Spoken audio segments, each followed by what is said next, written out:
Le Mexique a désormais un nouveau président de la République. Le pays est membre de l'OCDE, de l'OMC. Il a le plus fort revenu par habitant de toute l'Amérique latine. Par ses liens avec les États-Unis, c'est presque un pays du Nord, mais par les écarts entre revenus, cela reste un pays du Sud. Alors, tentons aujourd'hui de faire connaissance. Le Mexique est en Amérique du Nord, il a une longue frontière avec les États-Unis, au nord et au sud, il ouvre sur l'isthme centra-américain, en étant frontalier avec le Guatemala et Belize. Le pays a une façade sur l'océan Pacifique, à l'ouest, et sur le golfe du Mexique et la mer des Caraïbes, à l'est. Près de 2 millions de kilomètres carrés, 107 millions d'habitants, dont seulement 15% sont indiens, descendants des Aztèques et des Mayas. La capitale, Mexico City, est au cœur du grand plateau central qui fait transition entre le nord aride et le sud tropical. C'est la deuxième plus grande agglomération au monde après Tokyo, avec 19 millions d'habitants. Et cette situation, en fait, est la résultante de l'histoire. Mexico, ce fut d'abord Tenochtitlan, la capitale de l'Empire aztèque, entre les XIIIe et XVIe siècles de notre ère. La ville ensuite est devenue la capitale coloniale de la vice-royauté de la Nouvelle-Espagne. Et la mégapole, aujourd'hui, concentre à elle seule près de 50% de l'activité économique du pays. Alors, face à ce poids de Mexico, comment fonctionne le territoire? D'abord, dès leur indépendance, en 1821, les Mexicains ont mis en place un système fédéral qui comprend 31 États, plus la capitale.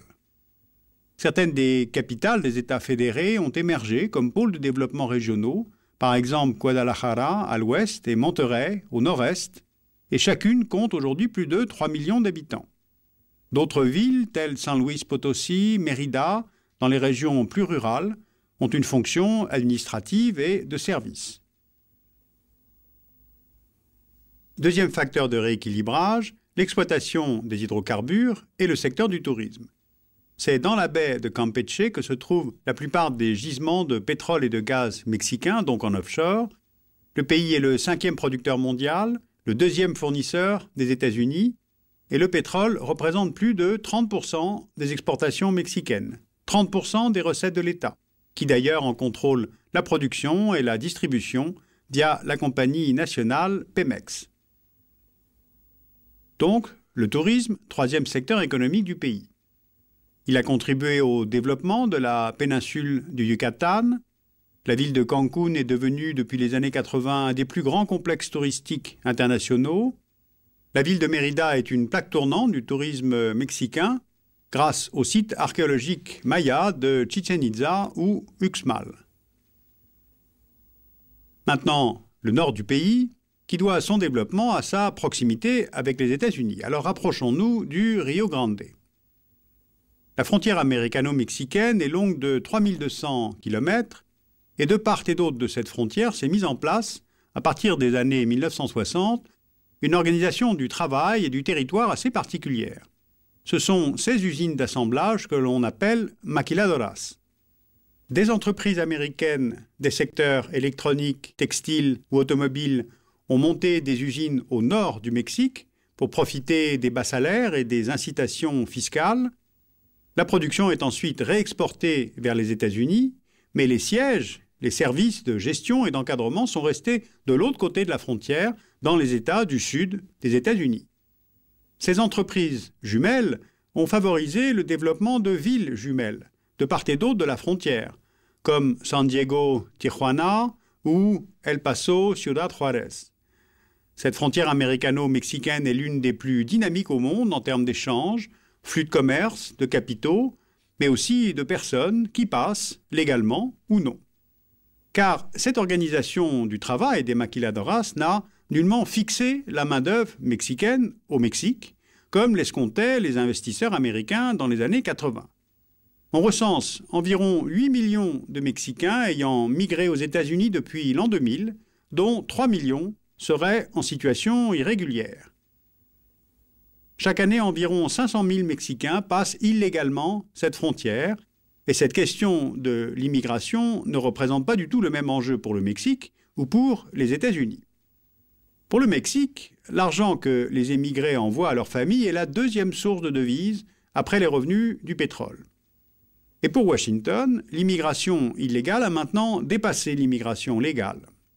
Le Congrès américain est en train de voter un budget pour faire construire une double barrière de 1125 km de long, notamment entre Calexico en Californie et Douglas en Arizona, pour tenter de contrôler les flux de migrants non autorisés.